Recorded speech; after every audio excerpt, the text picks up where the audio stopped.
If you enjoy supporting local owner-operator businesses like this one, please like, comment, and share this video. It'll help out a lot if you do like, comment, and share. Okay, we're at Dynamic Automotive, and I've been bringing my 2004 Prius to Dynamic since it was new. I started out down at their Urbana location because I had a home down in Urbana, and now I live in the northern part of the county, and I come over here to their Liberty Town location, and I get my car serviced every fall and every spring, and this is the spring service we're going to be doing. So, Jose, let the folks know, you have 4 locations, right? Yes, we have 4 locations. Liberty Town, here where we're at. New Market's our original location.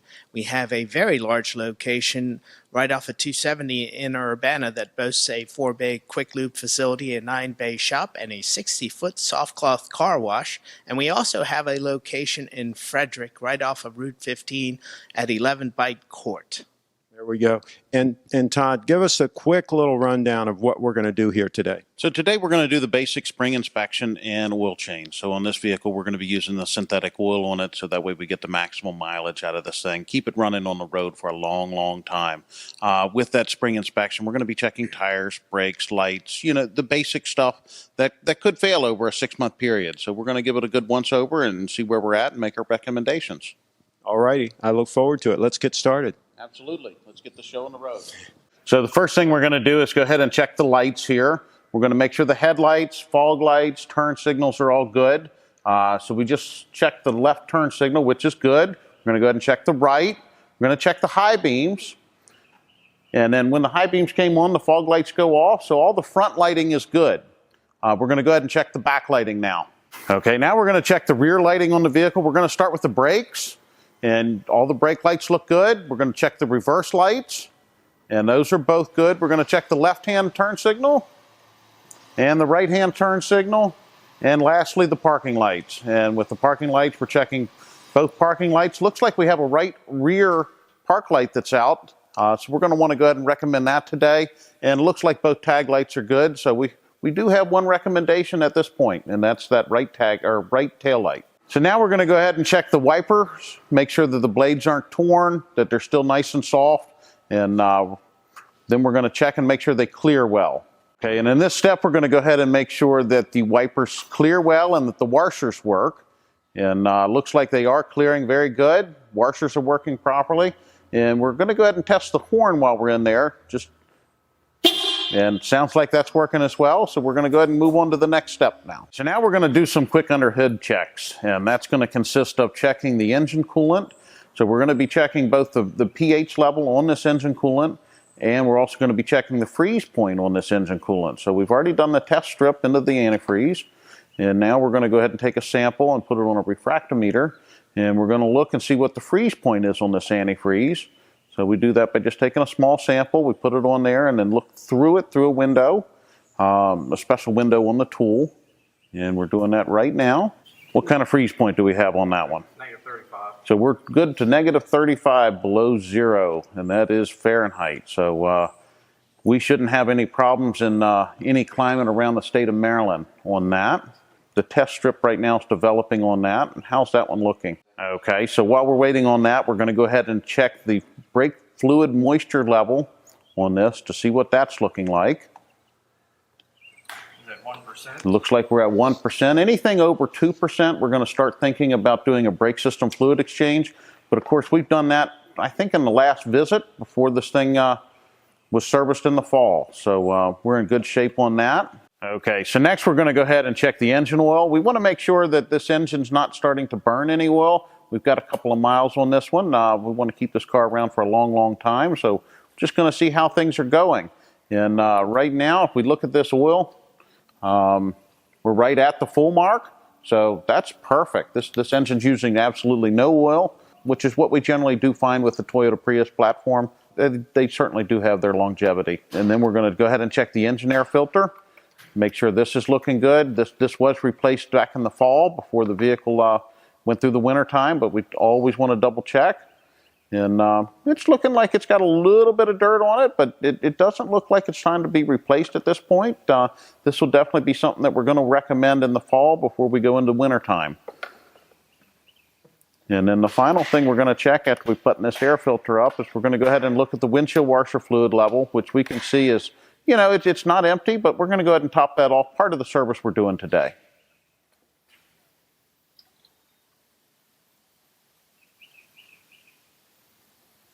Okay, and it looks like that's all filled up and good to go. And next we're going to go ahead and put this vehicle up in the air, and we're going to do an undercar check. We're going to check the brakes and tires under there and look for any fluid leaks or anything else that we want to think about coming up in the future. So we're going to go ahead and put the car up in the air, and we're going to go ahead and do our undercar inspection. And also we're going to go ahead and change the oil and filter while we've got it up in the air.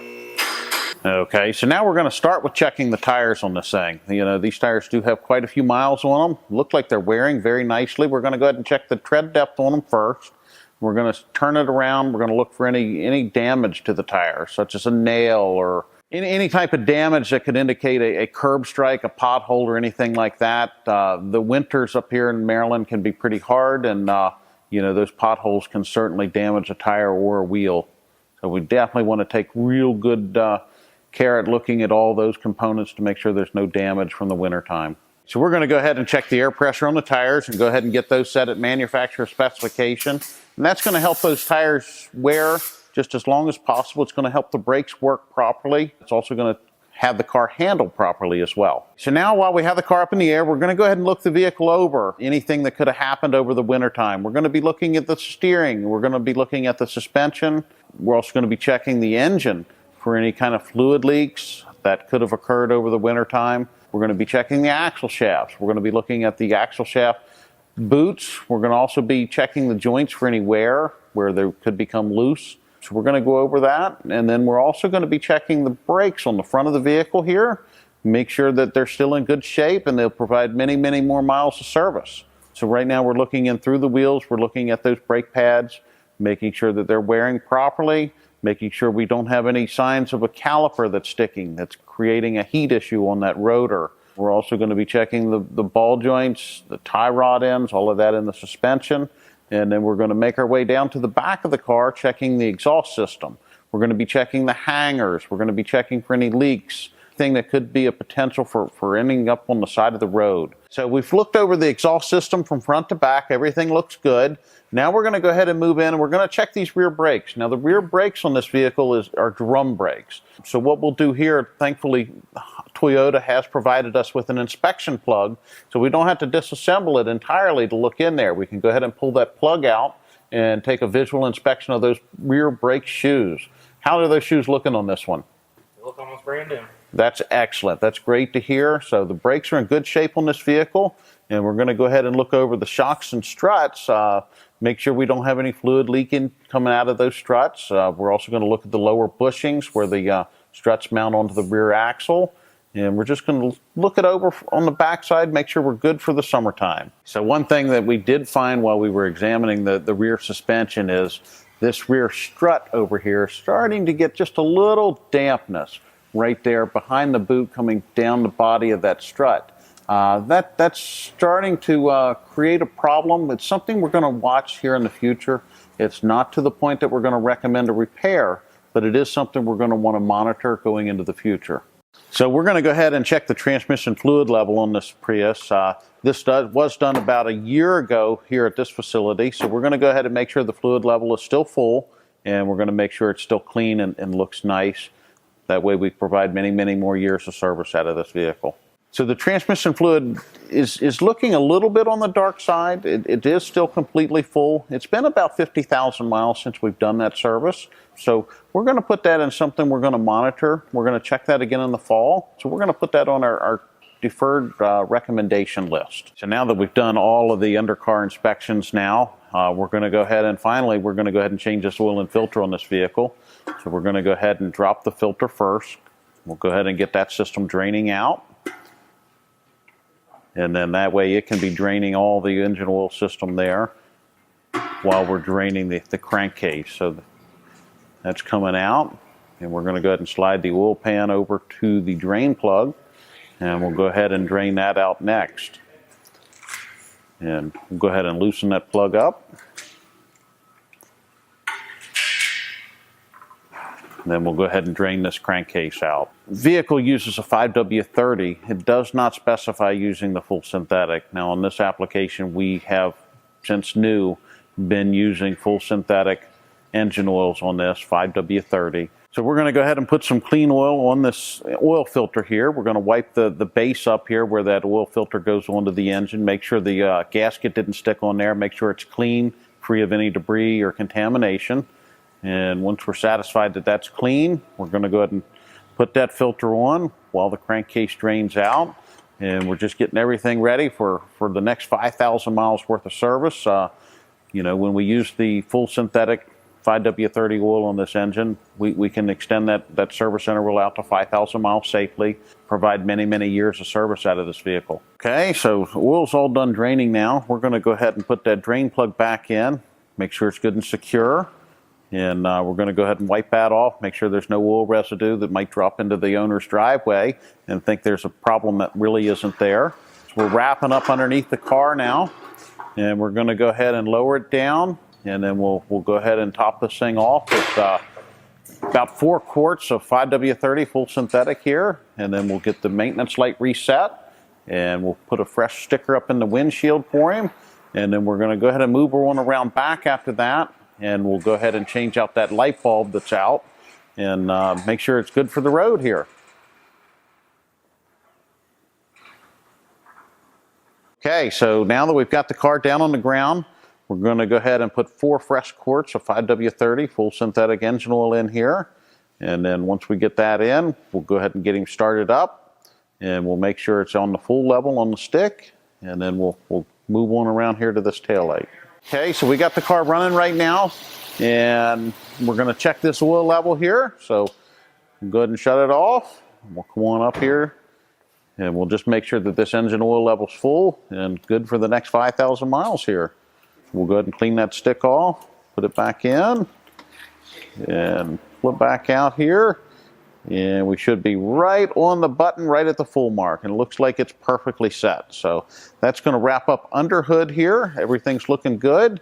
And the final thing is this taillight. And we'll get this vehicle back out on the road and won't see it again till fall. So we're going to go ahead and change this taillight bulb that's out. And we'll go ahead and pull this thing apart. Luckily, this one's a pretty simple one. The bulb does look discolored and black. So we'll go ahead and pop that in. It's a 168 bulb. We'll go ahead and push that in, and we'll get him latched into place. We'll go ahead and put the cover back on. That's the access cover here. And that's all done. Final step to this bulb change here is the bulb's all in. We're all put back together. We're going to make sure it works. So we'll go ahead and turn that on. And bulb comes on just like it's supposed to. So we're all good to go here. So this car is ready for the summertime here. And we'll see him back next fall. Okay, and 2 of the most important steps here at the very end. So that's going to be replacing the oil change sticker, which is a reminder sticker, and we've set that at 5,000 miles. And then secondly, this car is equipped with an onboard maintenance reminder. So we're going to go ahead and reset that, and then we be good for another 5,000 miles. So we'll see this thing back in the fall. So that's going to wrap up our service today on the 2004 Toyota Prius here. We've got the oil and filter change done. We've got it refilled with 4 quarts of 5W30 full synthetic oil. We did find one fault that needed addressed immediately, and that was a right-hand rear park or marker light. We went ahead and changed that out. So we are good for today. If anybody would like to get this type of service done on their vehicle, you can always reach us at 301-694-6250 here at the Libertytown location. And of course, you can always schedule your appointment online at dynamicautomotive.com. We hope to see you here. If you enjoy local content like this, please like, comment, and share this video. If you own a local business, please join us.